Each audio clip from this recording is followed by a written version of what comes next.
I like the way you kiss me. I like the way you, I like the way you kiss me. I can tell you miss me. I can tell it is.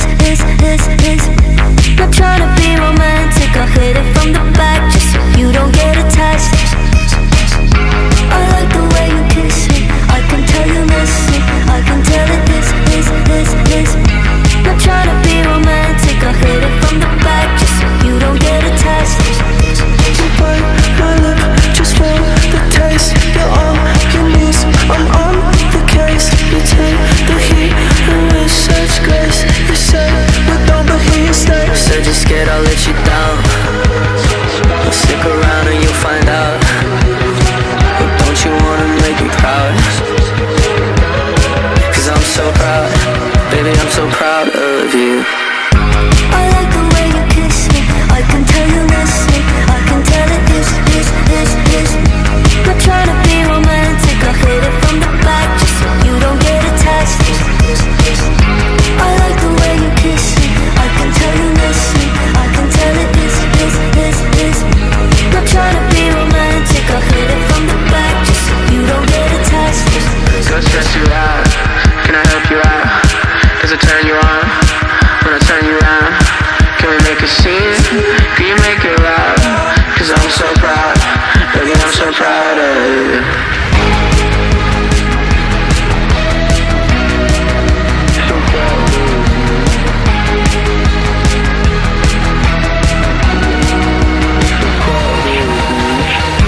I like the way you kiss me. I can tell you miss me. I can tell it is.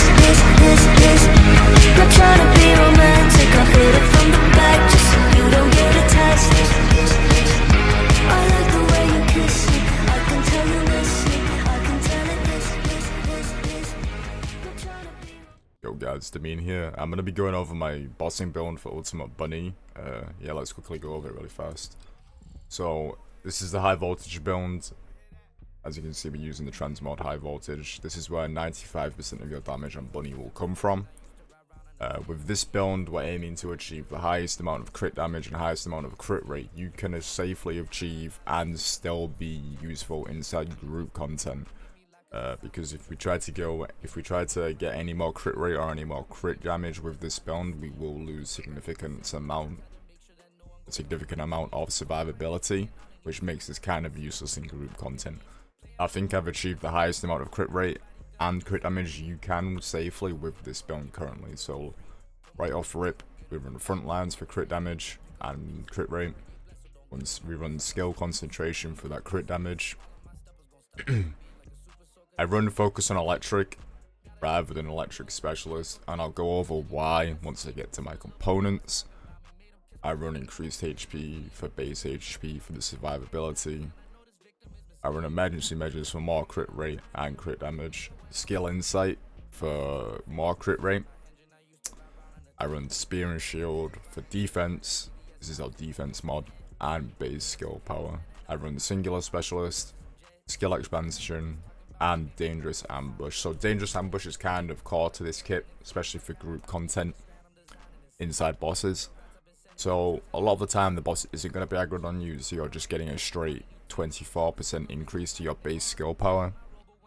If the boss gets staggered, which happens a lot in group content, you're getting a base skill power increase of almost 50%, which is insane. Your damage is going to be wild with this build. The reason why we run 4 crit mods rather than running a safer option with a HP mod like time distribution is because we want to maintain above 30% crit rate and have a above 4.0 multiplier. However, if we come over to my stats on my info page really fast, as you can see, I'm currently sitting at 32% crit rate. I'm also sitting at a 4.375 multiplier on crit hit damage. This is a 430% increase on your crits. And when your crit rate pushes over 32% to about that 35%, almost every single one, like 1 in 3 of your high voltage casts will be a crit. We can push this up to 35% crit rate. However, we have to use a crit rate reactor but we want to prioritize crit damage on the reactor over crit rate, and I'll explain why when I get to my components. I use long distance maneuvering. I think it's the best maneuvering mod in the game currently. It's too versatile. It allows you to grapple onto boss weak points from miles away, and it allows Bunny to gain the most momentum to do the most damage. People are going to be like, and ask me questions, Demina, how do I use this as an AoE build? How do I do dungeons with this build? Because obviously we can't change the mod sockets. However, I've got 2 builds that allow you to do both forms of content easy. First off, we'll start with the AoE build. It's a Bionic Fuel build. We're going to be having tons of shield paired up with shield components. We're going to have insane range to farm open world, no problems. And we don't have to change any mod sockets from the bossing build to accomplish this. So yeah, it's a lot of the same, except I swap out high voltage for Bionic Fuel, obviously, so we can run forever. We have maximum range to increase our range to make our base emission a football pitch. I run HP conversion shield for maximum shields, because with this build we don't care about HP. We're going to be permanently 1% HP the entire time anyway. So we want to use shield components and as many shield conversion mods as possible. I use Walker Tightrope for the damage below 50% HP when using Bionic Fuel, and again I just have range duration so we can keep our emission up the entire time, no problems, and then just crit damage mods. With this build in AoE, you will not take any damage because of your shield, and the size of your emission is going to be humongous. If you pair this with a skill range reactor, basically you'll kill everything on your screen before they even have chance to deal damage to you. The build I run for infiltrations and dungeons and so on is the exact same as the bossing build, however I swap out Dangerous Ambush for Selective Recovery MP. People will be like, why do you use high voltage in a dungeon? Dungeons have modifiers, and the modifiers can make it pretty difficult to like kill them with regular emission, because high voltage has more than double regular emissions damage. So when it comes to the bosses, with this build you'll be able to completely speedrun the dungeon by yourself, kill the boss before your teammates have even caught up to you. I use Selective MP Recovery because I think it's the best recovery mod in the game. MP Collector and other mods don't compare. You want to just pick up MP off the ground, because this will regen 60% of your MP bar every time you pick a consumable up for mana off the ground. So you want to just speed run the dungeons, run through them as fast as possible. High voltage will kill everything because you have enough damage, enough crit damage, and the bosses will just die instantly. So we'll come over to my weapons now. So my Thunder Cage, bonus firearm attack versus Colossus, firearm attack, firearm crit rate, weak point damage.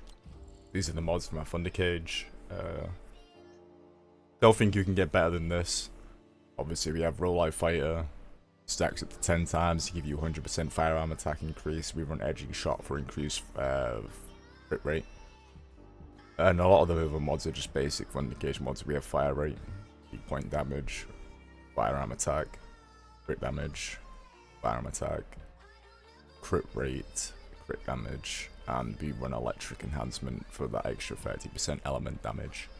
This DPS number on the left, it's lying to you. Don't chase this. Don't try to push this number as high as possible, because this number gets inflated by crit damage, it gets inflated by magazine sizes, it gets inflated by fire rate mods. Look, if I take weak point insight off, my DPS doesn't increase or decrease. I put it back on, and now my damage inside of a boss fight has drastically increased. So just so you know, people who build for high DPS numbers on their weapons, they're going to do less damage in a boss fight than somebody else who's using the correct mods for bossing, like weak point damage mods. Don't take this at face value, it's straight up lying to you. So my next weapon is the Afterglow Sword. People could be like, Demina, why do you use the Afterglow Sword on Bunny? I'll explain why. because this weapon allows you to destroy weak points on Bunny. So the problem with Bunny inside late game content is that you're a close range character. Most of your damage comes from spells. However, the Afterglow offers you utility whilst you're running mechanics, whilst you're running around, downtime between you having no mana, and so on and so forth, to break weak points. Obviously, with this sniper and this setup, we can kill weak points in 1 to 2 free shots on any boss in the game currently. So this is the setup. We have weak point expansion. I do run a ammo generation mod on my Afterglow, because unless there's an Enzo in your party or another build that can give you ammunition, you're gonna really struggle. And you want to have like about 10 to 15 rounds per boss to be able to be effective with it. But generally, you don't need too much ammunition with a sniper. You just need it there to destroy weak points, and you're gonna be hitting for the millions when you get the stacks. Yeah, this is the build. I use toxic enhancement, better insight, better concentration, firearm attack, action reaction, concentration priority. Weak point expansion is a big one. This is a massive damage boost. You will be one-shotting, two-shotting weak points with this build, with this mod.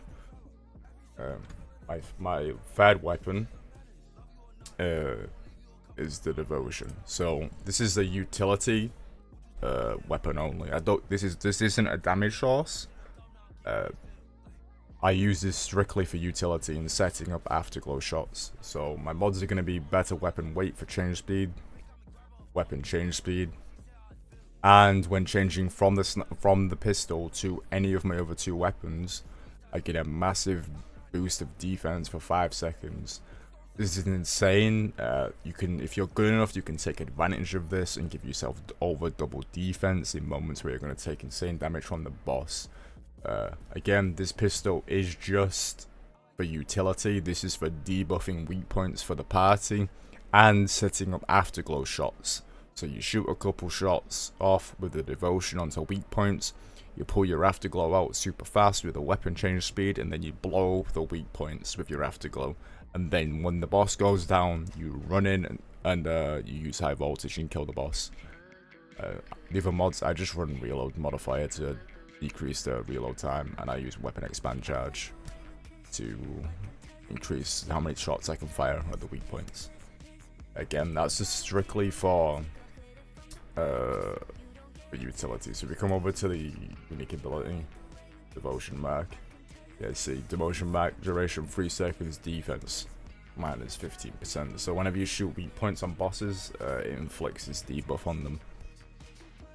And again, the Afterglow Sword's unique ability is weak point damage, stacking weak point damage and stacking crit rate. So you can basically have 100% crit rate with this sniper, which is insane. Come over to my components. I have a Thunder Cage mounting, electric singular. For Bunny, you kinda need it. My bottom 2 mods are the most important ones. I have crit damage and additional skill attack when attacking Colossus. Crit damage is insane. That's where the extra 0.3% crit damage comes from on our crit multiplier. That's an insane damage boost. Additional skill attack when attacking Colossus. So high voltage is a fast proccing ability. This will proc anywhere between 50 to 60 times in a boss fight. This is multiplying your high voltage damage. This is an insane damage boost. If you can't get this, the ideal reactor would be skill crit damage and skill crit rate. However, I think this reactor is just as good, if not better, because the skill crit rate rather, would only push us to 35.57%. So you'd only be gaining 3% crit rate. We're already at the threshold anyway to guarantee 1 in 3 crits, but this just gives us an insane damage boost against Colossuses. My components, so this is where it gets a little bit more complicated, because the issues you start to running with this build when you push it this hard and you start to get this much crit damage and crit rate is that you're going to be sacrificing survivability. So right from the start, I run Battle Aesthetics 2-set component set. This obviously has defense, max HP, fire resistance. As you can see, the 2-set bonus gives us 18% crit rate. This is how I achieve 32.57% crit rate, is with this component set. However, the one downside to this, the processor rolls really low defense. You can't roll higher than this. The additional mods don't really matter. Preferably you want higher rolls than this, but this is fine for now. We use this just to get the 18% crit rate. But we can't roll defense any higher with this processor, and there's a reason why I don't use the other two components to get the 4 set. It's because they both roll max shield, and it's not worth it, the loss in survivability to accomplish it.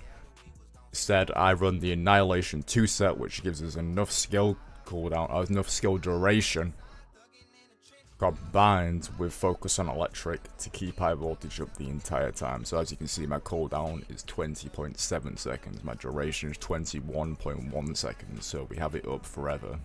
With the component set, plus Focus on Electric, we have enough in the kit. We don't need any other sources of cooldown or duration. So my sensor is a defense, chill resistance, max MP. Max MP on Bunny is insane. Try to get yourself a sensor with max MP, as high as roll as possible. Trust me, you'll feel the difference. And then my sensor is a max HP, defense, MP recovery. So we don't also just run an Annihilation set for the duration. This is one of the few sets in the game where the memory actually rolls max HP. Because the sets have certain stat lines they will roll, like Supernova has max shield, Annihilation has a lot of max HP. I'm looking for a defense legendary roll with this exact component, however this will do for now. That pretty much covers my entire build, so yeah, thanks guys, peace out.